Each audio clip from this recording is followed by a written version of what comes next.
Selamat datang di channel YouTube Fernando De Caprio. Channel yang membahas politik dan hukum. Channel tempat berkumpulnya orang pintar. Kata orang bijak, orang pintar ketemu dengan orang pintar. Orang pintar tidak akan ketemu dengan orang bebal. Pada hari ini, kami membahas terkait dengan sidang Baradae. Ya, kami akan membahas pasal yang didakwakan dan kejanggalan-kejanggalan yang diberikan oleh saksi Susi, yaitu seorang ART Ferdy Sambo dan Putri Chandrawati. Ya, sebelumnya kami akan membacakan atau apakah dakwaan yang diberikan jaksa penuntut umum kepada Baradae, ya, terkait dengan pembunuhan berencana terhadap Brigadir Joshua. Ya, ini peristiwa ini persidangannya sangat dinanti-nanti dan selalu diikuti banyak orang, sehingga sangat menarik untuk dibahas episode per episode bagaimana peristiwa itu terjadi. Ya, sebelumnya kita sudah mengetahui bahwa jaksa menuntut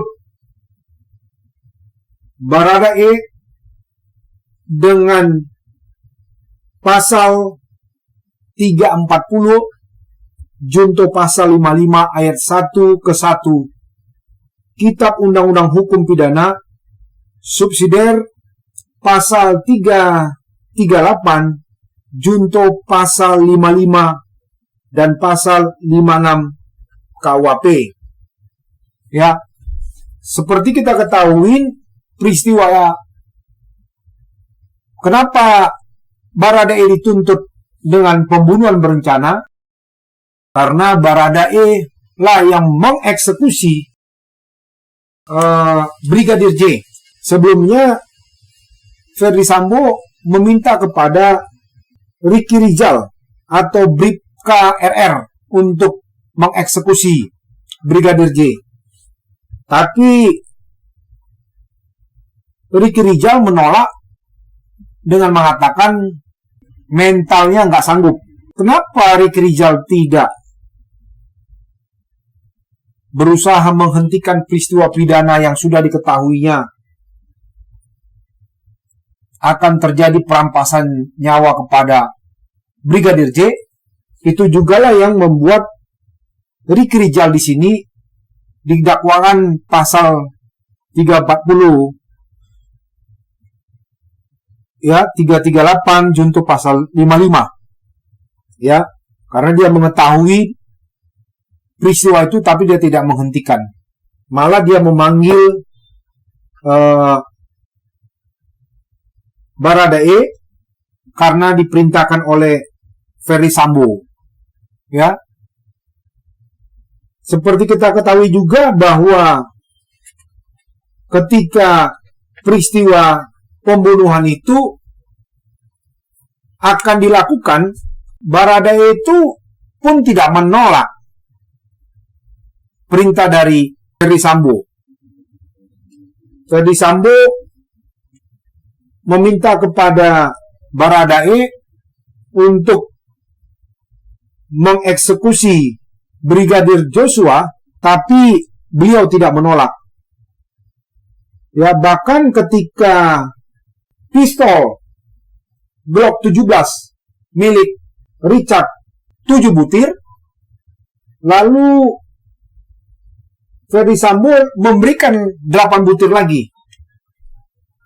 Ya, sehingga ada 15 butir peluru yang ada di pistol Glock 17. Yang anehnya lagi, ketika Baradae akan melakukan eksekusi, malah dia meminta atau berdoa pula dia sama Tuhan, mau merampas nyawa orang. Ini kan luar biasa itu. Luar biasanya, apakah dia meminta restu atau meminta tolong supaya ketika dia melakukan eksekusi itu, bila terjadi hal-hal tidak diinginkan, dia terhindar. Ya, yang tahu itu hanya Baradae. Kenapa dia sampai ketika mau melakukan eksekusi kepada Brigadir J, dia malah berdoa. Ya, apa yang dipikirkan oleh Baradae pada saat itu sehingga dia berdoa sebelum melakukan eksekusi, yang tahu lagi-lagi Baradae.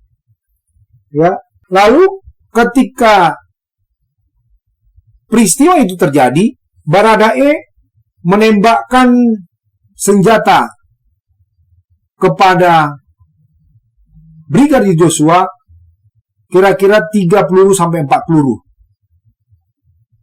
Ya, waktu itu berdasarkan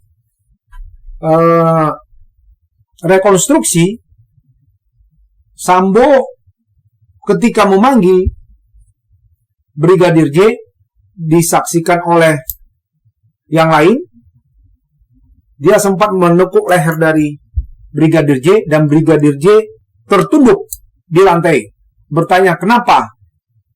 Ya mungkin dia ketakutan, kenapa seorang jenderal yang dia sangat kagumin marah kepada dia, menekuk lehernya. Sehingga dia waktu itu, dia tidak bisa melawan, cuman bertanya, ada apa? Sampai dia begitu. Lalu Ferdy Sambo memerintahkan Baradae untuk mengeksekusi Brigadir J. Setelah ditembak 3 kali, ternyata Brigadir J masih bergerak ya, bernapas. Oleh Ferdy Sambo, dia letuskan senjata yang sekali lagi ke arah kepalanya, sehingga Brigadir J tewas setelah bersarang peluru di kepalanya. Ya, pada persidangan itu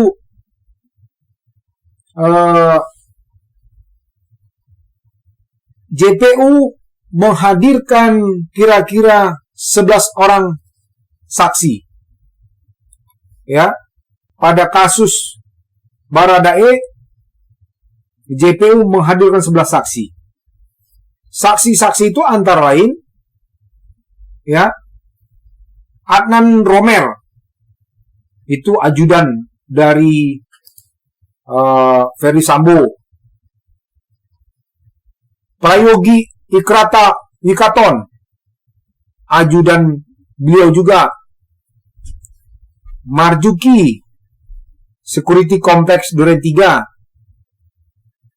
Damianus Labakobam, Security.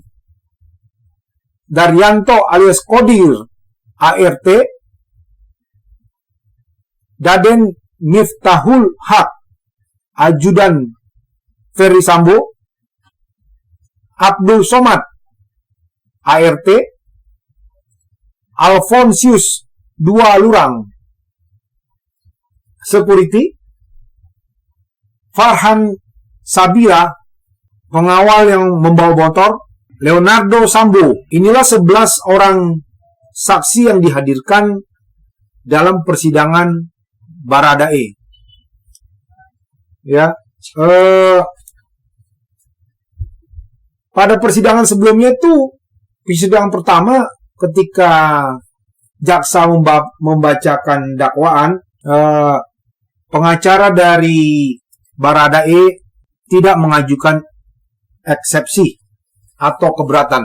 Mereka mengatakan bahwa dakwaan jaksa sudah tepat, ya, karena memang berdasarkan hasil rekonstruksi dan dakwaan-dakwaan didengar oleh masyarakat juga itu jaksa sudah cukup cermat dalam menyusun dakwaan itu. Sehingga pengacara dari Baradae itu pun sudah cukup bijak ketika mengatakan bahwa ya kami nggak ngajukan eksepsi karena dakwaan jaksa itu sudah benar. Yaitu sikap yang sangat bijak yang dilakukan oleh pengacara dari Baradae. Ya.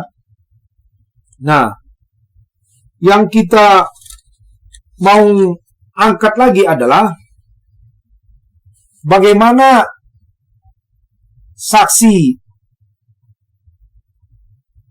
yang dihadirkan yaitu ART yang bernama Susi, ya, di mana pada saat itu banyak pertanyaan-pertanyaan yang diberikan oleh hakim yang membuat Susi menjawabnya kelabakan. Ya. Bahkan ada pertanyaan dari majelis hakim terkait dengan anak dari Ferdi Sambo dan Putri Chandrawati yang paling bungsu. Ketika itu ditanya siapa yang melahirkan anak tersebut. Oleh Susi, dia mengatakan Ibu Putri Chandrawati. Lalu ditanya, kapan putranya tersebut dilahirkan? Dengan yakinnya, Susi mengatakan tanggal 3 Maret 2021. Ditanyakan hakim lagi, di mana dia lahir? Dia bilang tidak tahu. Loh, hakim bilang, kamu bilang tanggalnya tahu, tepat sekali. Tapi di mana lahir kok kamu nggak tahu? Itu kata hakim. Ya, hakim lalu bilang, kamu jangan bohong terus. Ya. Karena ditanya hakim, siapa pengasuhnya sekarang? Susi bilang nggak ada. Yang membuat akhirnya hakim dan jaksa mungkin geram. Karena apa yang disampaikan Susi di depan persidangan dengan BAP-nya tuh beda sekali. Ya.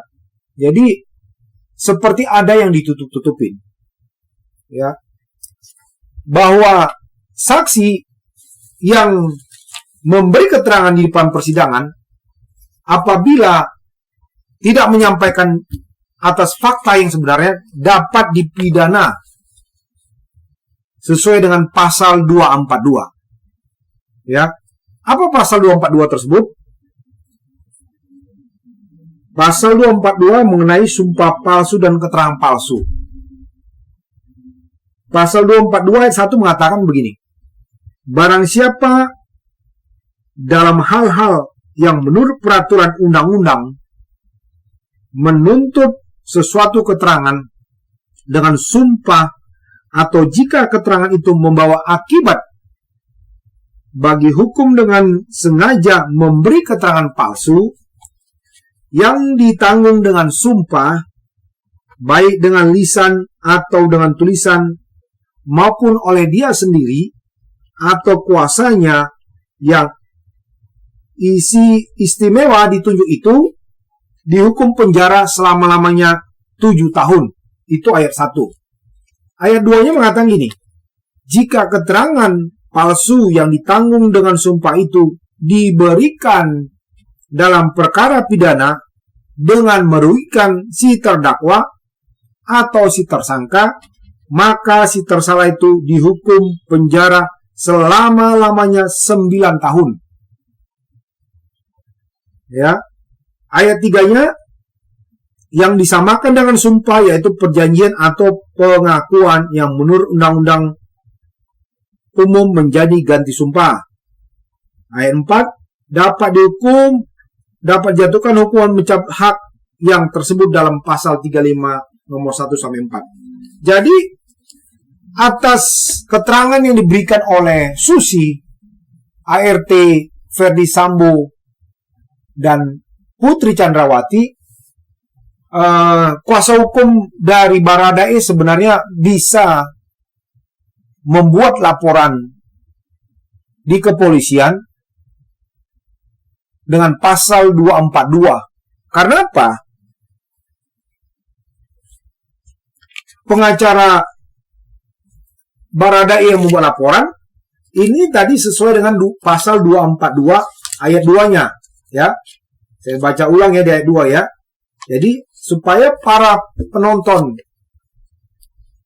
pemirsa channel YouTube Fernando De Caprio lebih memahami kenapa di depan persidangan kalau orang memberi keterangan palsu dapat dipidana karena dia akan merugikan si tersangka atau terdakwa itu.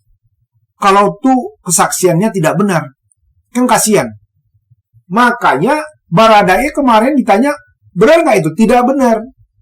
Ya, tinggal sekarang bagaimana pengacara dari Baradae mau nggak melaporkan Susi ke pihak kepolisian dengan pasal 242 ayat 2. Ya, 242 ayat 2 mengatakan begini, jika keterangan palsu yang ditanggung dengan sumpah itu diberikan dalam perkara pidana dengan merugikan si terdakwa atau si tersangka, maka si tersalah itu dihukum penjara selama-lamanya 9 tahun.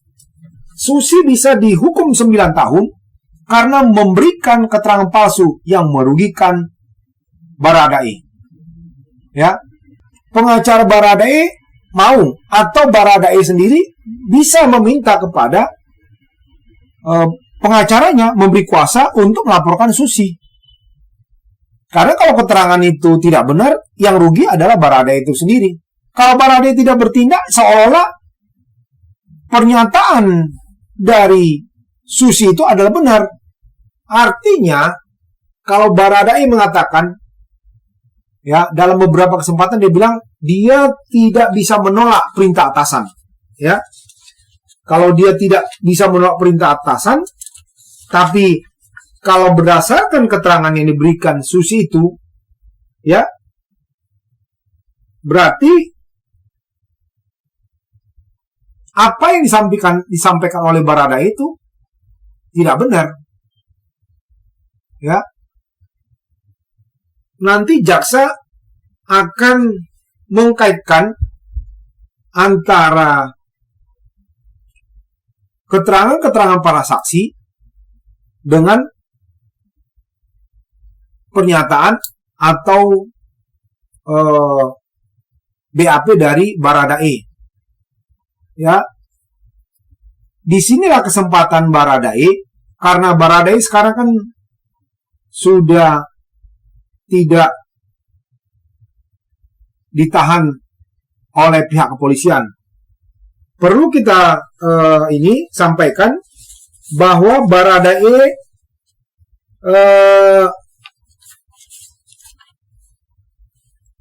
adalah sebagai justice collaborator. Ya. Justice collaborator itu adalah tersangka yang bersedia bekerja sama dengan penegak hukum untuk membongkar kasus Brigadir J. Justice collaborator itu mendapat perlindungan dari LPSK, Lembaga Perlindungan Saksi dan Korban. Ya, artinya kalau misalnya Baradae tidak membongkar atau tidak membantah apa yang disampaikan oleh Susi ataupun saksi-saksi lain, itu justice kolaborator itu nanti bisa gugur. Ya.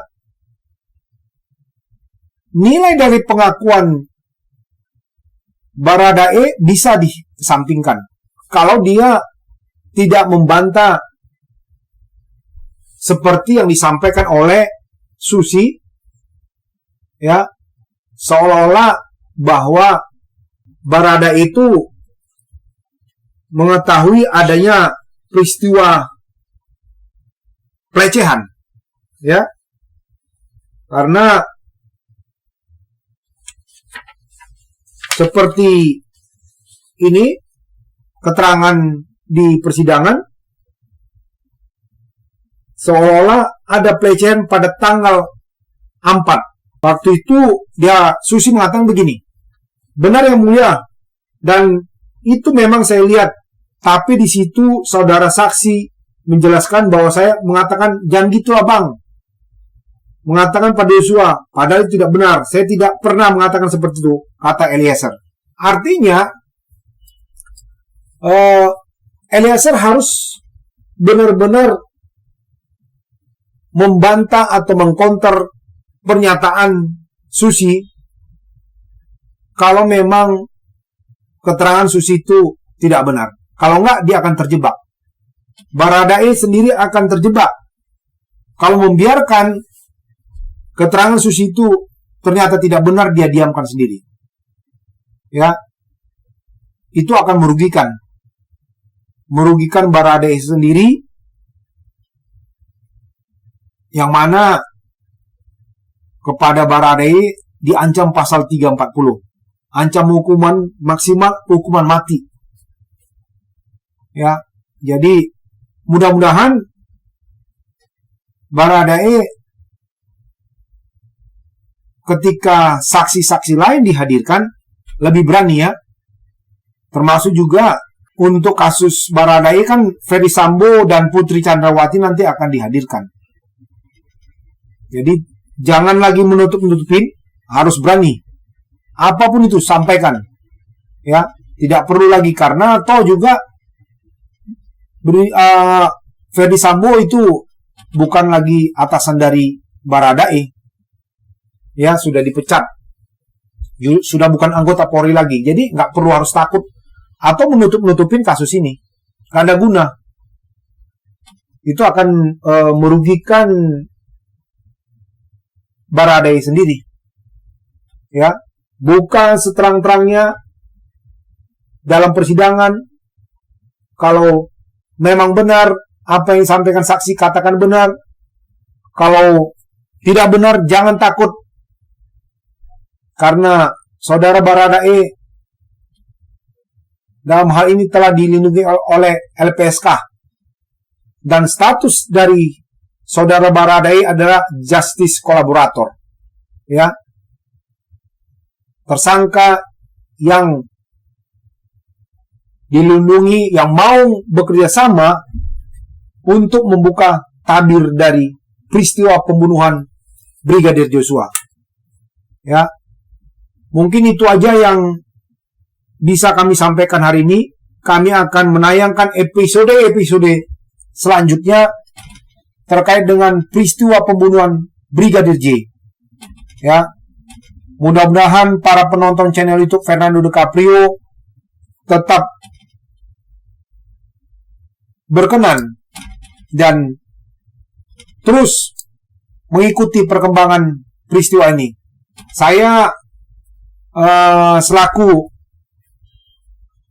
salah satu anggota tampak tim advokat penegakan hukum dan keadilan yang pada saat itu meminta kepada Kapolri untuk menonaktifkan Ferdy Sambo, kami akan terus mengawal kasus ini sampai semua terdakwa mendapat ganjaran hukum yang setimpal dengan perbuatannya. Itu aja yang bisa kami sampaikan. Di akhir sesi, saya akan membagikan quote seperti video-video sebelumnya. Quote-nya hari ini mengatakan demikian. kualitas pikiranmu menentukan kualitas kehidupanmu. Ya, kalau pikiranmu negatif, hidupmu akan begitu terus. Kalau kamu berpikiran negatif terhadap orang, ya, yang ada di pikiranmu itu akan merusak dirimu sendiri. Ya, begitu juga yang terjadi pada peristiwa kasus pembunuhan Brigadir J. Karena pikiran negatif yang ada di pikiran para terdakwa ini, itu yang membuat mereka tuh nekat melakukan pembunuhan berencana. Kalau pikirannya positif, pasti peristiwa itu tidak terjadi. Tapi karena di pikirannya ada pikiran negatif, sehingga peristiwa penembakan itu terjadi. Dan sekarang mereka menanggung akibat dari perbuatannya. Itu aja yang bisa kami sampaikan pada hari ini. Ya, jangan lupa para penonton channel YouTube Fernando DiCaprio yang belum mensubscribe, silakan di-subscribe, di-share kepada teman-temannya, di komen, agar saudara semakin banyak mendapat